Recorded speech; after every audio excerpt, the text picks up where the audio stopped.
DLED 4th semester की जो है मैथ की क्लास स्टार्ट कर रहे हैं। प्रतिदिन आपको इसकी एक वीडियो अपलोड की जाएगी। इसमें जो है सबसे पहले आप देखेंगे त्रिकोणमिति।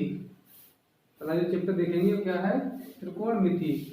त्रिकोणमिति जो है वो समकोण त्रिभुज मतलब राइट ट्रायंगल के ऊपर निर्भर करती है। तो सबसे पहले आप उसी को सीखेंगे कि समकोण त्रिभुज क्या होता है।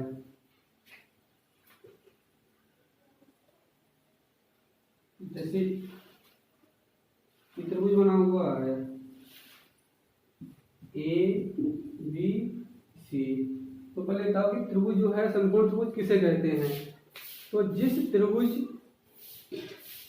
त्रिभुज में एक कोण 90 अंश का होता है उसे हम समकोण त्रिभुज कहते हैं, क्योंकि 90 अंश के कोण को क्या कहते हैं? समकोण कहते हैं। तो इसलिए जिस त्रिभुज में एक कोण 90 अंश का होता है उसे समकोण त्रिभुज कहा जाता है। अब इसमें कितनी चीजें होती हैं? इसमें जो है 3 चीजें होती हैं, 3 बातें। नंबर 1 तो कर्ण होता है, नंबर 2 लंब होता है और नंबर 3 आधार होता है। अब आपको समझना यह है कि कर्ण किसे कहेंगे, लंब किसे कहेंगे, आधार किसे कहेंगे। तो सबसे पहले देखेंगे कर्ण। देखिए कर्ण की तो पहचान अलग से हो जाती है। कैसे? कि सबसे बड़ी भुजा को कर्ण कहते हैं। सबसे बड़ी भुजा को क्या कहते हैं? कर्ण। तो सबसे बड़ी भुजा इनमें कौन सी दिख रही है? AC। तो ये क्या हो गया है? ये कर्ण हो गया। कर्ण तो निश्चित होता है, चाहे कोण A हो, चाहे B हो, चाहे C हो। तो तीनों के लिए कर्ण जो है क्या रहेगा? AC ही रहेगा। लेकिन लंब और आधार कैसे होते हैं? वो चेंज होते रहते हैं, कोण के हिसाब से होते हैं। तो लंब किसे कहते हैं? लंब जो है कोण के सामने वाली भुजा को क्या कहते हैं? लंब। अगर बात की जाएगी कोण A, तो कोण A है, तो कोण A के सामने भुजा कौन सी है? कोण A के सामने भुजा आती है BC। तो ये क्या कहलाएगी? ये कहलाएगी लंब। लेकिन किसके लिए? कोण A के लिए। क्या बताया हमने आपको कि कोण के सामने वाली भुजा लंब होती है। तो कोण A के सामने भुजा कौन सी आ रही है? BC। तो BC लंब हो जाएगी किसके लिए? A के लिए। तो कोण A के हिसाब से कर्ण तो A ही रहेगा, लंब क्या हो जाएगा? BC हो जाएगा। और जो बचा है बाकी का मतलब AB, तो इसे क्या बोलेंगे? आधार। क्या ये समझो कि जिस पर कोण बना होता है उसे क्या बोलते हैं? आधार। तो कोण किस पे बना है? AB पर। तो AB क्या हो गया? कोण A के लिए आधार हो गया है। अगर अब यहीं पर बात की जाए कि कोण C के लिए लंब कौन सा होगा, तो हमने क्या बताया कि कोण के सामने वाली भुजा को क्या बोलते हैं? लंब। अब कोण C ये है, इसके सामने भुजा कौन सी आती है? AB आती है। कोण C के लिए भुजा कौन सी सामने इसके? AB। तो AB क्या हो जाएगी? लंब हो जाएगी। मतलब ये हो गया लंब कोण C के लिए। अब बाकी बचा है ये क्या हो गया? C के लिए आधार हो जाएगा। कोण C के लिए ये आधार हो जाएगा, ये लंब हो जाएगा। और कोण A के लिए ये लंब हो जाएगा, ये आधार हो जाएगा। क्यों? बस ध्यान रखो कि सबसे बड़ी भुजा कर्ण कहलाती है, कोण के सामने वाली भुजा लंब कहलाती है, तीसरी जो बचेगी वो आधार बच जाएगा। क्लियर? अब यहाँ पर एक इन तीनों में संबंध होता है, जिसे बोलते हैं पाइथागोरस गोरसपुर में क्या होता है कि सबसे बड़ी भुजा का स्क्वायर, सबसे बड़ी भुजा कौन दी जाएगी, कर्ण। कर्ण का स्क्वायर जो है वो शेष दोनों छोटी भुजाओं के स्क्वायर के योगफल के बराबर होता है। मतलब कर्ण का स्क्वायर बराबर लंब का स्क्वायर और प्लस आधार का स्क्वायर, ये होती है पाइथागोरस में। यदि आपको यहाँ पर कर्ण निकालना है तो क्या करना पड़ेगा, अंडर रूट लंब स्क्वायर प्लस आधार स्क्वायर। अगर आपको लंब निकालना है, ध्यान रखिए, अगर कर्ण निकालना है, कर्ण का मतलब सबसे बड़ी भुजा निकाल रहे हैं, सबसे बड़ी भुजा निकाल रहे हैं तो आपको प्लस करना होगा, यदि छोटी भुजा निकाल रहे हैं तो माइनस करना होगा। और माइनस कैसे करेंगे, बड़ी भुजा बाद में छोटी भुजा, क्योंकि हमेशा बड़े में से छोटा माइनस होता है। तो कर्ण स्क्वायर और माइनस क्या कर देंगे, आधार का स्क्वायर।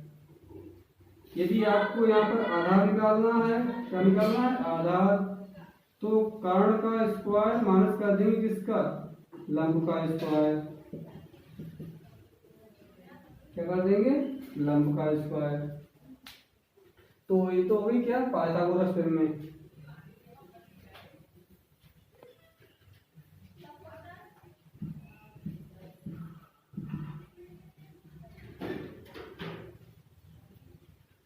अब लिखेंगे आगे, त्रिकोणमिति में जो है 6 अनुपात होते हैं।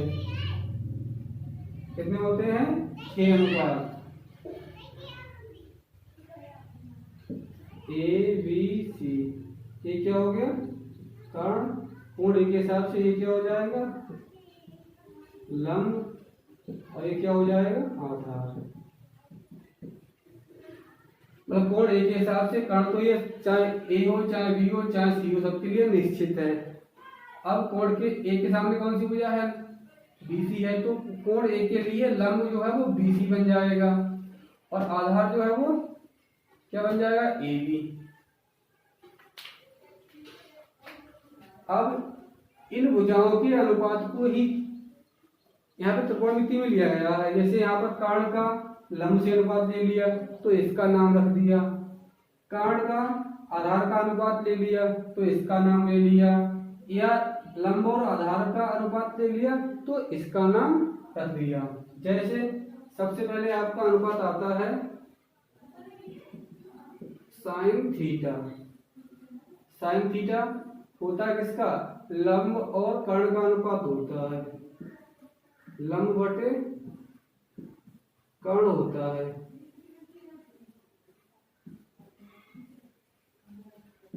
यदि लंब को हम किसे एल से लिख ले, कर्ण को किसे लिख ले, के से, तो क्या हो जाएगा, एल बटे के। अब साइन के बाद आता है कॉस थीटा। तो कॉस थीटा जो है वो आधार और कर्ण के अनुपात को बोला जाता है, किसके, आधार और कर्ण, मतलब आधार बटे कर्ण को क्या कहते हैं, कॉस थीटा। अगर आपको कॉस थीटा निकालना है, क्या निकालना है, कॉस थीटा, तो आपको आधार बटे कर्ण रखना होगा। तो आधार को किसे लिख लें, ए से, और कर्ण को के से, तो क्या हो जाएगा यहाँ पर ए बटे के। कॉस के बाद आता है टेन थीटा। क्या आता है, टेन थीटा। टेन थीटा जो है वो होता है लंब और आधार का, लंब बटे आधार। क्या होता है, लंब बटे आधार। लंब को किससे लिखा जाता है, एल से, आधार को ए से, तो क्या हो गया यहाँ पर एल बटे ए। अब इसके बाद आता है कोसेक।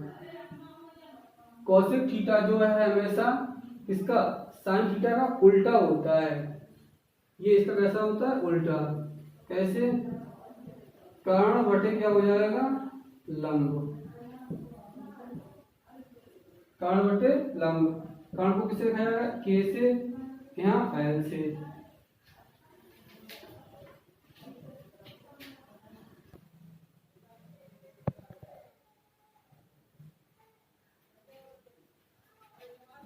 कोसेक थीटा जो है किसका होता है, साइन थीटा का उल्टा होता है, कर्ण बटे लंब हो जाएगा, मतलब k बटे l हो जाएगा। अब कॉस का उल्टा होता है सेक थीटा, क्या होता है, सेक थीटा। थीटा जो है वो क्या होता है, कोण होता है। क्या हो जाएगा, इसका कर्ण बटे आधार हो जाएगा, कर्ण बटे आधार। कर्ण को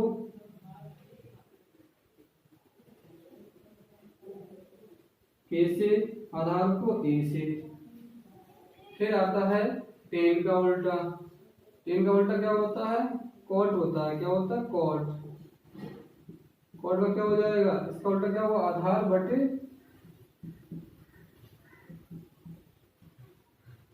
लंब, आधार बटे हो जाएगा लंब, क्या हो जाएगा, लंब।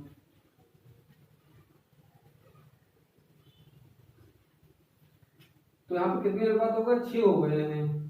और इसको आधार को क्या ए से लिख देंगे अपमान में, लंब को एल से।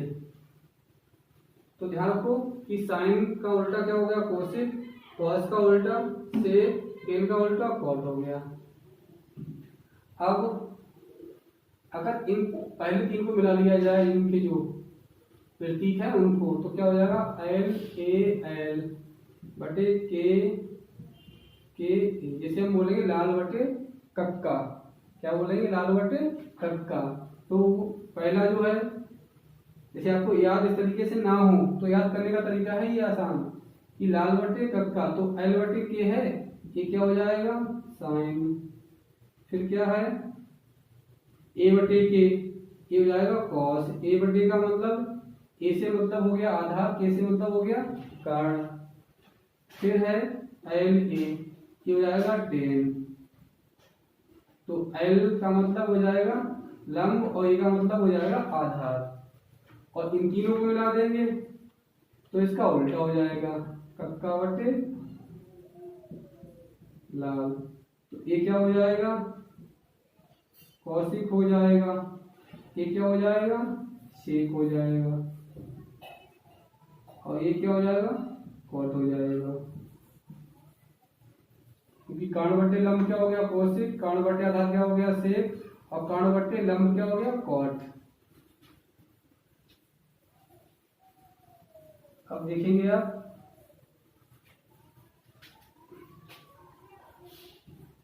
इनका संबंध हमने क्या कहा था कि साइन का उल्टा क्या होता है, साइन का उल्टा होता है कोसिक। तो कितना हो गया, साइन थीटा बराबर 1 कोसिक थीटा। फिर कॉस, कॉस का उल्टा हो गया 1 सेक थीटा हो जाएगा, और टेन थीटा का मान 1 कॉट थीटा। और टेन थीटा का मान एक जो है वो साइन और कॉस के पदों में होता है। साइन थीटा हो, टेन थीटा की जो वैल्यू है वो साइन और कॉस में भी होती है, वो क्या होती है, टेन थीटा बराबर होता है साइन थीटा बटे कॉस थीटा होता है। इसी प्रकार से कॉसिक थीटा जो है किसका, साइन का उल्टा हो जाएगा, 1 साइन थीटा हो गया, और सेक थीटा किसका होता है, 1 कॉस थीटा का हो जाएगा, और कॉट थीटा जो है वो किसका हो जाएगा, टेन का, तो 1 टेन थीटा हो गया। अब कॉट का भी मान क्या हो जाएगा, साइन और कॉस के पदों में कॉस बटे साइन थीटा। ये आपको याद करने हैं। कुछ और फॉर्मूले देखेंगे इसके बाद अब।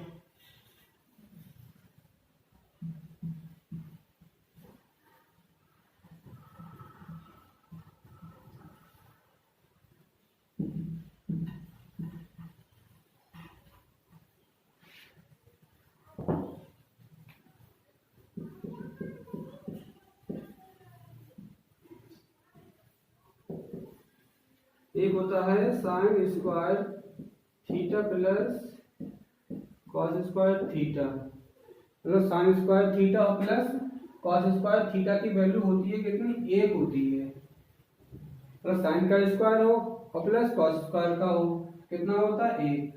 अगर आपको इसका प्रूफ करना है तो इनका कौन सा मान रखेंगे, लंब बटे कर्ण वाला रखो और इसका रखो आधार बटे कर्ण वाला, फिर आप इन्हें हल करो तो क्या आएगा, 1 ही निकल के आएगा। अगर आपसे यहाँ से पूछा जाए कि साइन स्क्वायर थीटा की वैल्यू क्या हो जाएगी, तो इसको हटा देंगे तो क्या होगा, 1 माइनस कॉस स्क्वायर थीटा, और साइन स्क्वायर थीटा कितना हो जाएगा, 1 माइनस कॉस स्क्वायर थीटा। और अगर कॉस स्क्वायर थीटा पूछा जाए तो 1 माइनस साइन स्क्वायर थीटा हो जाएगी। ये आपके एक ही फॉर्मूले से बने हैं, sign square theta plus cos square theta कितना हो गया, 1। अगर आपको निकालनी है साइन स्क्वायर की वैल्यू तो क्या हो जाएगा, 1 माइनस कॉस स्क्वायर थीटा, या 1 माइनस कॉस स्क्वायर थीटा होता है तो उसकी वैल्यू क्या हो जाएगी, साइन स्क्वायर थीटा।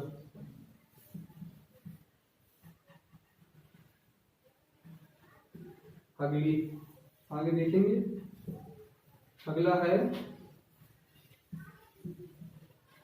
सेक square theta minus tan square theta, इसकी वैल्यू कितनी होती है, 1 होती है।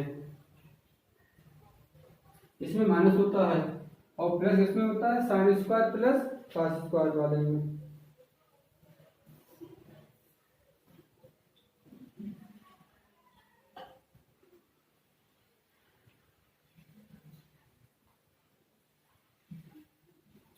अब यहाँ पे यदि पूछा जाए कि सेक स्क्वायर थीटा कितना होगा, तो हो जाएगा 1 प्लस टेन स्क्वायर थीटा, या कहीं पे लिखा हो 1 प्लस टेन स्क्वायर थीटा तो उसकी वैल्यू क्या हो जाएगी, सेक स्क्वायर थीटा। अब यदि यहाँ पे पूछ लिया जाए कि टेन स्क्वायर थीटा कितना होगा, टेन स्क्वायर थीटा, तो हो जाएगा आपका सेक स्क्वायर थीटा और माइनस का 1 हो जाएगा। और देखेंगे इसके बाद होता है cosec square theta minus cot square theta, इसकी वैल्यू भी कितनी होती है, 1 होती है। अगर पूछा जाए आपसे कि कोसेक स्क्वायर थीटा बराबर 1 प्लस कॉट स्क्वायर थीटा, मतलब कोसेक स्क्वायर थीटा की वैल्यू पूछी जाएगी तो क्या हो जाएगी, 1 प्लस कॉट स्क्वायर थीटा, या 1 प्लस कॉट स्क्वायर थीटा की वैल्यू पूछी जाएगी तो कितनी हो जाएगी, कोसेक स्क्वायर थीटा। फिर यदि पूछा जाए आपसे कि कॉट स्क्वायर थीटा की वैल्यू क्या होगी, तो हो जाएगी कोसेक स्क्वायर थीटा माइनस का 1। तो इस वीडियो में ये हमने आपको फार्मूले दिए हैं, आप याद करेंगे और कल आपको इसके हम क्वेश्चन करवाएंगे। आप लोगों से अनुरोध है इस वीडियो को अधिक से अधिक शेयर कीजिए और मेरे चैनल को सब्सक्राइब कीजिए। धन्यवाद।